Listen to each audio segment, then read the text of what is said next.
Hi everyone, I'm Miss Katie from Rockland Public Library, and happy almost spring. Today we're going to be reading Spring for Sophie. Spring for Sophie was written by Yael Werber and illustrated by Jen Hill. Let's see what happens in Spring for Sophie. So this is what it looks like here in Maine right now. Very snowy. When will spring be here? Sophie asked her mom. Spring comes slowly, her mother told her. How will I know when spring is coming? The first way to tell if spring is coming is to listen for it.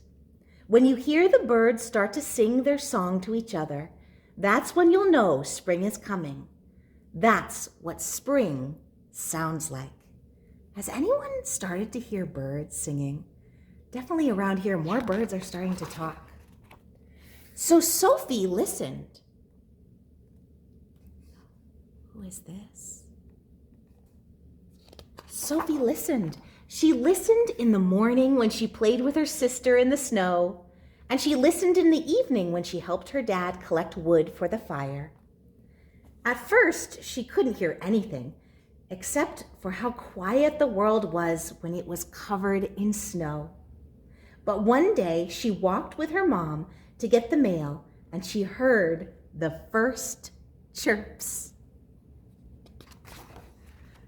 Every day, she heard more and more. First, the chickadees. Chickadee-dee-dee-dee-dee, chickadee-dee-dee-dee-dee. Then the mourning doves, ooh, ooh, ooh. And the robins too. Soon she could hear all kinds of birds calling to each other, announcing that spring was coming. What kind of birds do you see? And what colors do you see too? Look, here's some birds snuggling. But outside, it was still snowy and cold. How will I know when spring is getting even closer? Sophie asked. You'll have to use your feet, her dad said.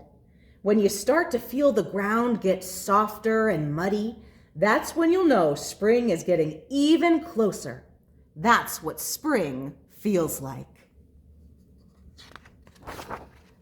So Sophie paid extra attention to her feet.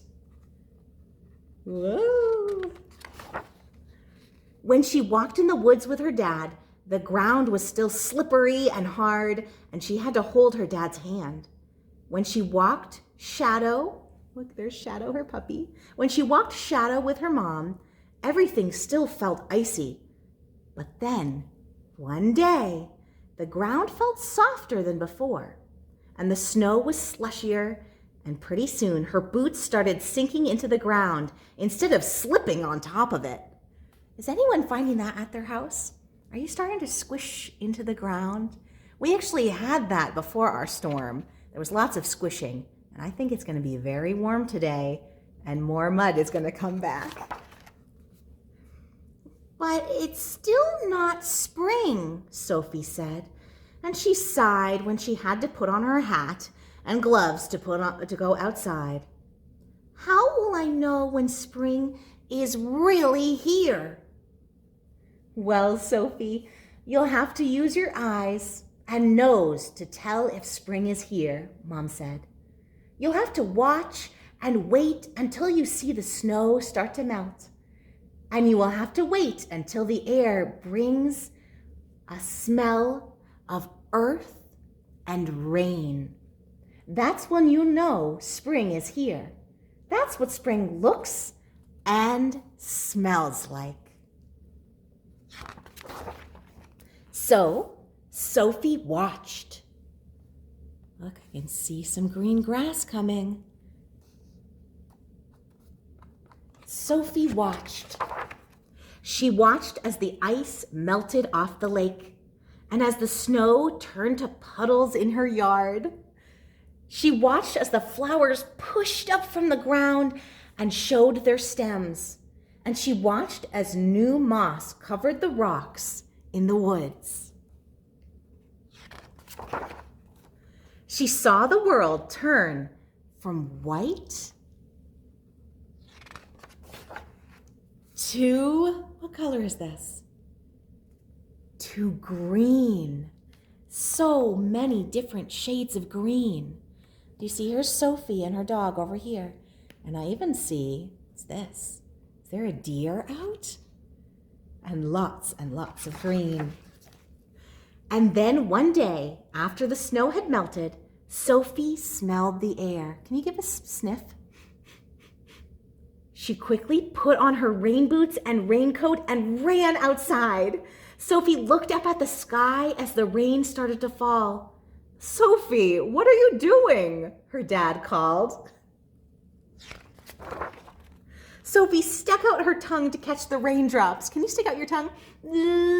She stuck out her tongue. "Now I know spring is here," she called, "because this is what spring tastes like."